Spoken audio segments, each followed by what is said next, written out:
Salut la gang! Donc aujourd'hui, on va faire les notes de cours sur la multiplication de fractions. Donc, allons-y avec la multiplication de fractions. Première étape, lorsque je dois multiplier des fractions, je réduis si possible les numérateurs et les dénominateurs ensemble. Attention, je peux simplifier qu'un nombre qui est au numérateur avec un nombre qui est au dénominateur. Je ne peux pas simplifier deux numérateurs ensemble ou deux dénominateurs ensemble. Fait que regardons ici le premier exemple. 5 sixièmes fois 8 neuvièmes. Je regarde le premier numérateur, c'est-à-dire 5. Est-ce que 5, je peux le simplifier avec le 6? Est-ce que je peux diviser le 5 et le 6 par le même nombre? Non. Alors, ceux-là, ça ne fonctionne pas. 5 et le 9, est-ce que je peux simplifier le 5 et le 9 ensemble? Non plus. Donc, ça va arriver des fois qu'on va être capable de simplifier des nombres, puis d'autres fois, non. Ensuite, je regarde le 8 et le 6. Est-ce que je suis capable de les simplifier ensemble? Oui, je peux les diviser toutes les deux par 2.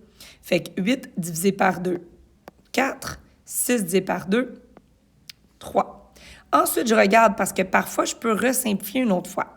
Est-ce que le 5 et le 3, je peux les simplifier? Non. Le 4 et le 3, non. Le 4 et le 9, non. Le 5 et le 9, non. Alors, lorsque je ne suis plus capable de simplifier les nombres ensemble, je vais multiplier les numérateurs ensemble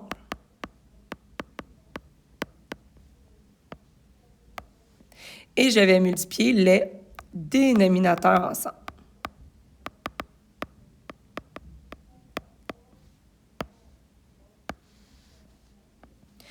Une fois que j'ai multiplié, comme par exemple, si je ferais 5 fois 4, 20, et 3 fois 9, 27.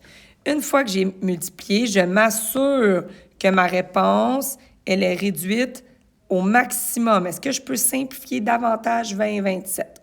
Dans ce cas-ci, non. Donc, c'est notre réponse finale. Prochain exemple. Moins 7 sur 4 fois 6 sur 8. Je regarde. Est-ce que je peux simplifier moins 7 avec 4? Est-ce que je peux diviser 7 et 4 par le même nombre? Non. Est-ce que je peux diviser 7 et 8 par le même nombre? Non plus.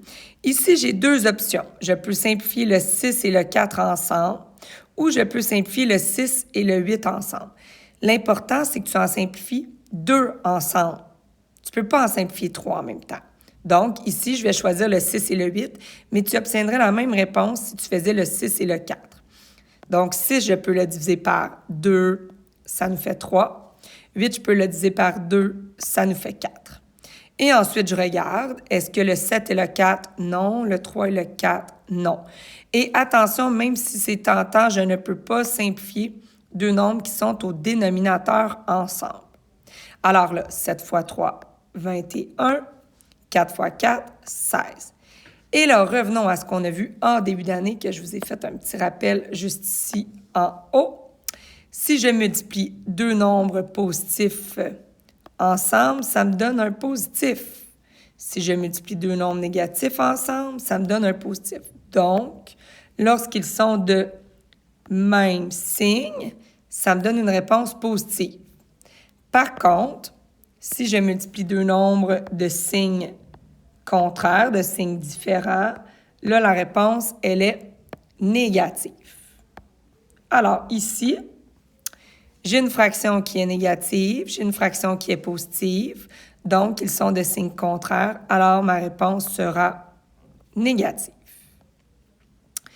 Et finalement, dernier exemple, encore une fois, lorsqu'on a un nombre fractionnaire, il faut le transformer en fraction impropre.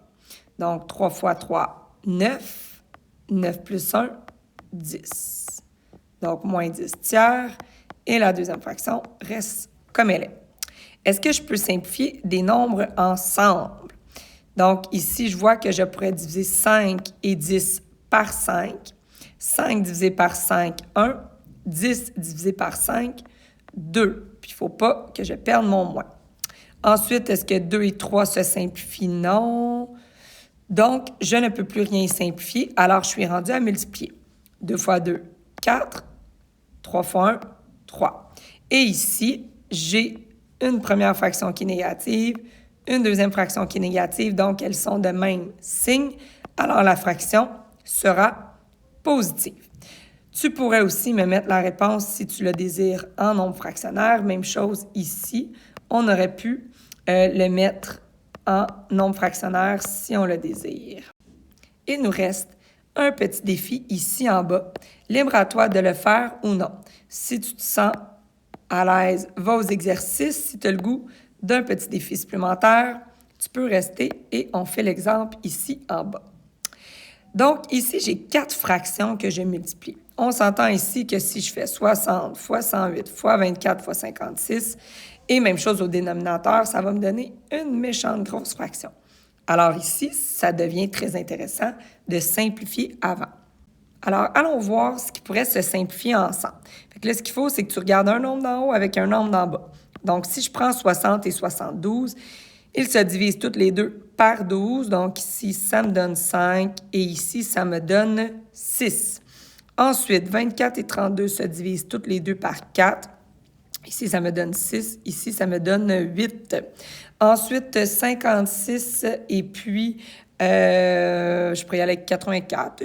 Si on ne le sait pas, on peut y aller par 2. Hein? 56 par 2, ça me donne 28. Puis 84 par 2, ça me donne 42. Je vois qu'ils se redivisent en 2, donc 21 et par 2 et 14. Ensuite, on poursuit 108 et 45. Ils se divisent par 9. Donc, 108 divisé par 9, ça nous fait 12. Et puis 45 divisé par 9, ça nous fait 5. Et là, parmi les chiffres qui restent, on a des 5 qu'on pourrait simplifier ensemble. Ensuite, on a des 6 qu'on pourrait simplifier ensemble. Ensuite, 12 puis 21, on pourrait les diviser par 3. Ça nous fait 7, ça nous fait 4. 7 et 14 par 7. Et qu'est-ce qui me reste? Le 4 et le 8 par 4. Et les 2 par 2. Et là, vous allez remarquer que j'ai que des 1 en haut et que des 1 en bas. Donc, 1 fois 1 fois 1 fois 1, 1 et 1 fois 1 fois 1 fois 1, 1. Donc, ça nous donne 1. Et voilà pour le petit défi. Bye!